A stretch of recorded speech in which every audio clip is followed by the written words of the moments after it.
nsanzuri mwiza, Mana we nsanzuri mwiza, Mana we.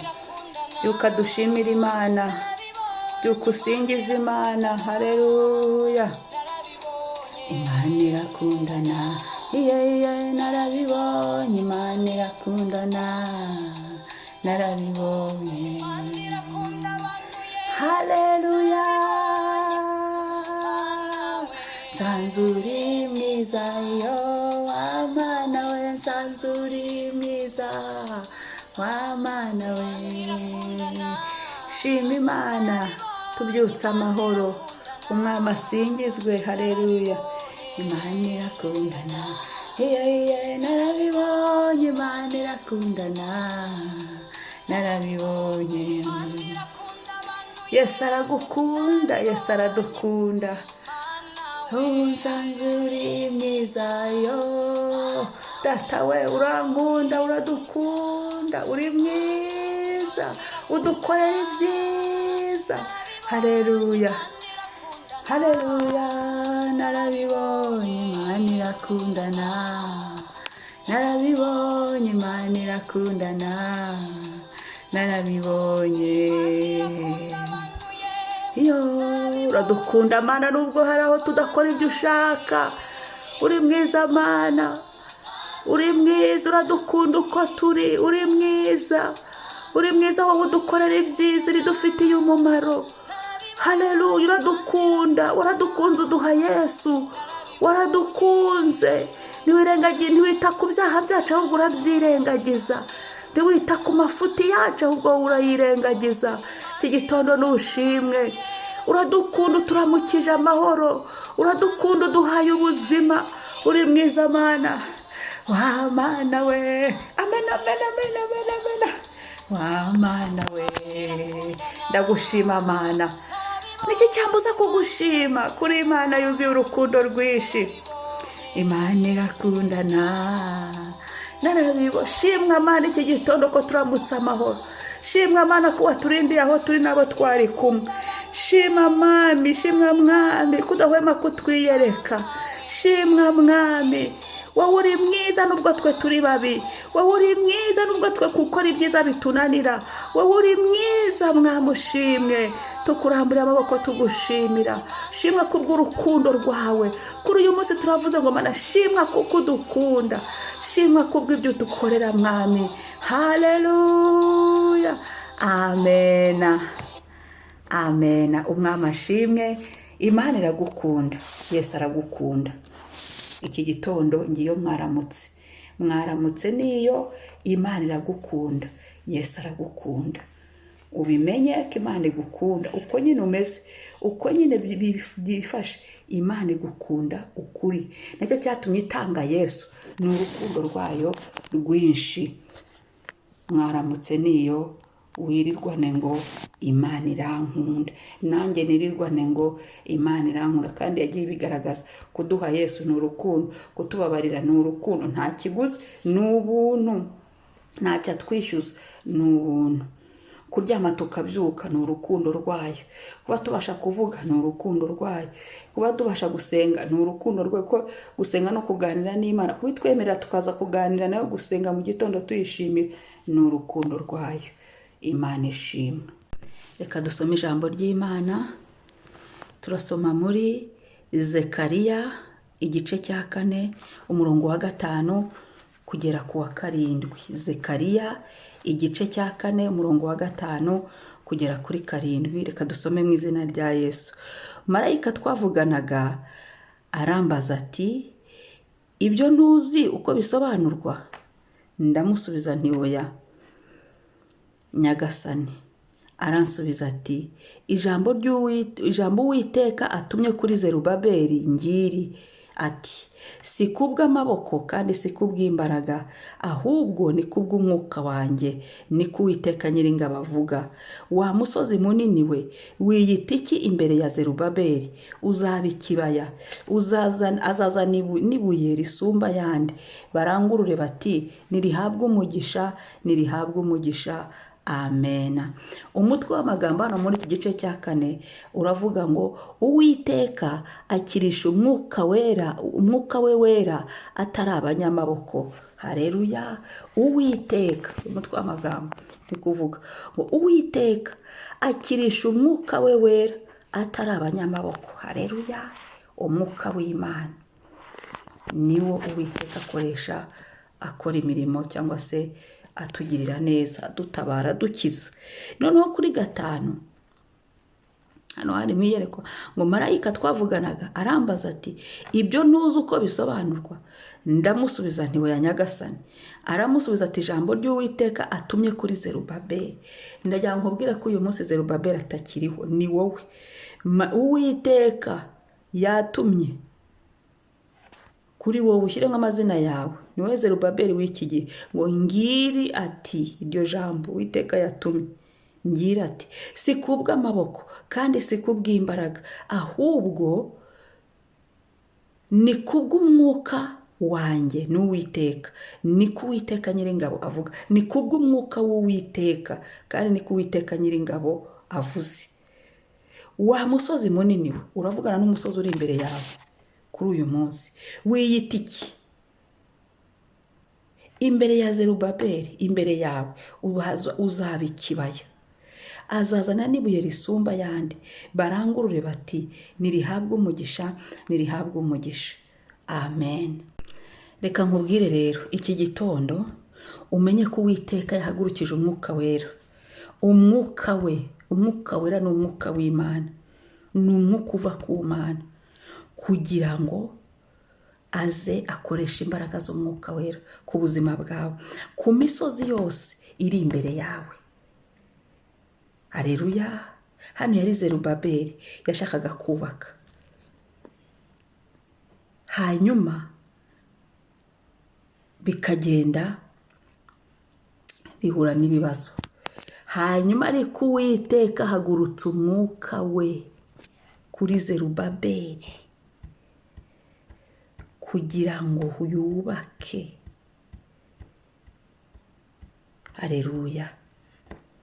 Kugira ngo yubake ibyo yatangiye birangire, byuzure, bisohozwe. Hari igihe mu buzima bwacu, mu gihe cya Zerubabeli kwari ukubaka, mu gihe cya Zerubabeli cyari ibyo yifuzaga kubaka.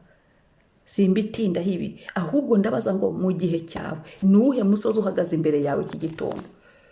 Ni uwuhe musozi? Uvuga izina, ubwira Imana ngo Mana, mfite uyu musozi, uyu n'uyu mu buzima bwanjye, mfite uyu musozi Yesu, mfite uyu musozi Mwuka Wera w'Imana. Ndabibutsa ko Umwuka Wera w'Imana ari umufasha twahawe. Umwuka Wera arakora, abera hose cyarimo. Iyo tumutumye ahangajye yajyayo, iyo tumubwiye ni umufasha udufasha. Ariko hari igihe usanga abantu benshi bo bashaka kwifasha, ntibabwire Umwuka Wera, ntibamugire inshuti.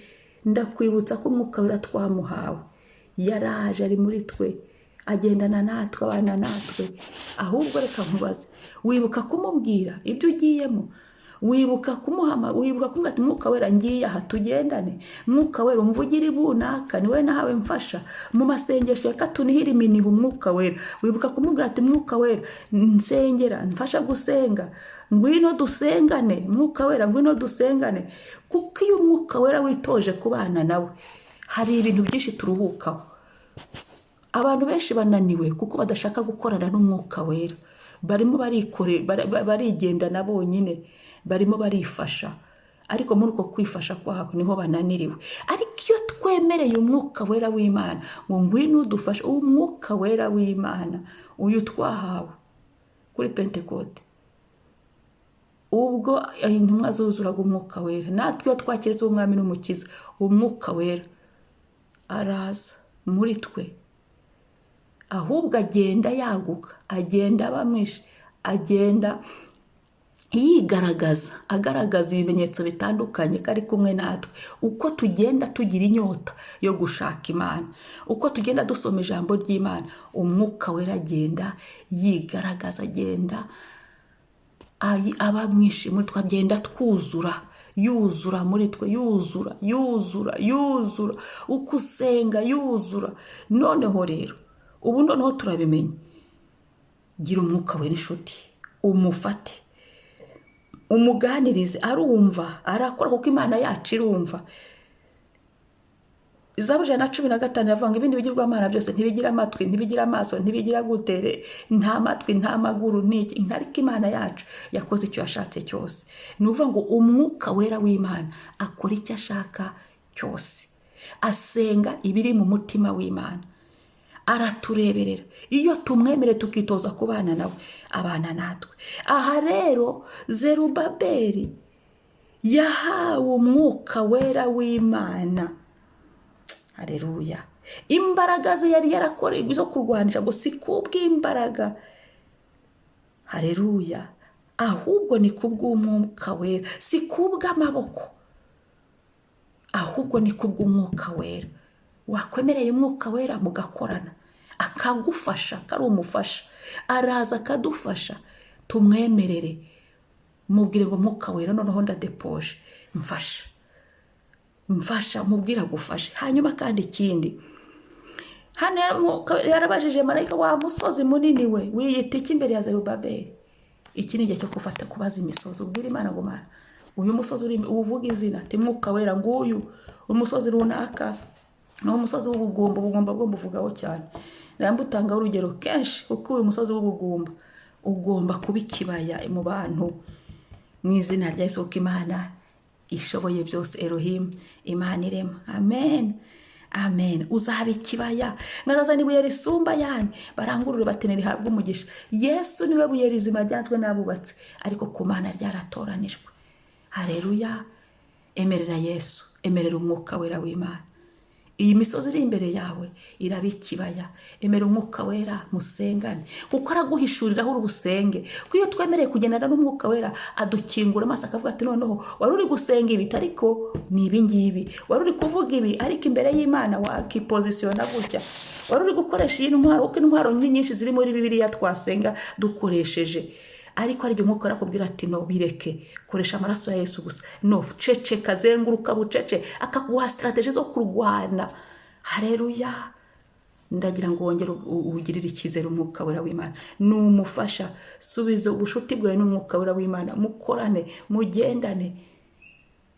Urareba ko iyi misozi idahinduka ibibaya, kubera ko Yesu uramufite, ari we buye rizima bubatsi banze, ari muri wowe. Ukaba utarakira Yesu, nawe umwemerere umwuka wera aze akubera umufasha, ajya gufasha mu buzima bwawe. Reka dusenge. El Shaddai, ndagushimiye ko iki gitondo udakirisha ikindi kintu atari amaboko y'abantu, atari amaboko y'ibintu, ahubwo ari umwuka wera w'Imana wabyiyiziyemo.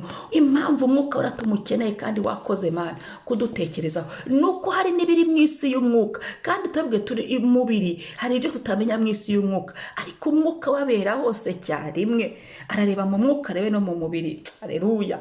Ibyaduteye mu mwuka, ndasenze ngo imbaraga z'umwuka wera w'Imana zibitere. Mwuka wera dufashe, ndasenze mwuka wera w'Imana ongera udufashe. Iyi misozi yariri mu mwuka wacu, iyi misozi yariri mu buzima bw'ibifatika, mu buzima bwacu busanzwe, iyi misozi hinduka ibibaya. Haleluya. Mu izina rya Yesu wazutse, mu izina rya Yesu wadupfiriye, mu izina rya Yesu Kristo, iki gitondo Mwami turambitse imisozi yariri imbere yacu mu buzima bwacu imbere yawe. Turagushimira ubuntu bw'umunsi, turagushimira ko wadutekerejeho, turagushimiye ko mu buntu bw'umunsi watuzaniye harimo no gutsinzura imisozi yariri imbere yacu igahinduka ikibaya, tugatambukira ahumutse, tugatambukira hameze neza. Haleluya. Ndagushimira mwuka wera w'Imana.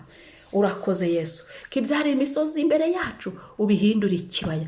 Urakoze mwuka wera w'Imana ko ibyari imisozi mu buzima bwacu, mu mibereho yacu, mw'izina rya Yesu, mu rugendo rw'agakiza, mu rugendo rw'ubuzima, Yesu bihinduka ikibaya, kubera ko umwuka wera w'Imana ahari.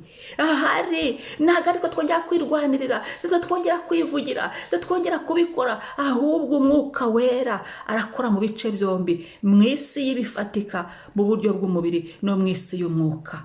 Haleluya. Ibyuka byari byaricariye abantu bikishyiraho bikaba imisozi, ibyo byuka bimirwe bunguri n'imbaraga z'umwuka w'Imana. Ibyuka byari byarateye abantu bigashyiraho ibibazo n'ibigeragezo n'ibindi bitandukanye, bifatwe mpiri uyu munsi n'imbaraga z'umwuka w'Imana. Tubyatuye ku mazina yacu, tubyatuye ku buzima bwacu, tubyatuye mu mibereho yacu, tubyatuye ku isaha y'uyu munsi, buri saha yose igize uyu munsi, mu izina rya Yesu. Kandi Yesu we buye rizima, utwubake, wubake aho twari twarasenyukiye, wubake ubuzima bwacu, wubake imibereho yacu. Ibi bisozi aho byari byarubatse bisenyagurika, ahubwo wowe wubake ibizima, wubake ibibaya tunyuramo, wubake inzira tunyuramo, wubake aho dukandagiza ibirenge byacu, wubake Mwami. Haleluya. Ndagushimiye Yesu, urakoze gitare, icyubahiro kibi cyawe. Amen, amen. Shalom, shalom.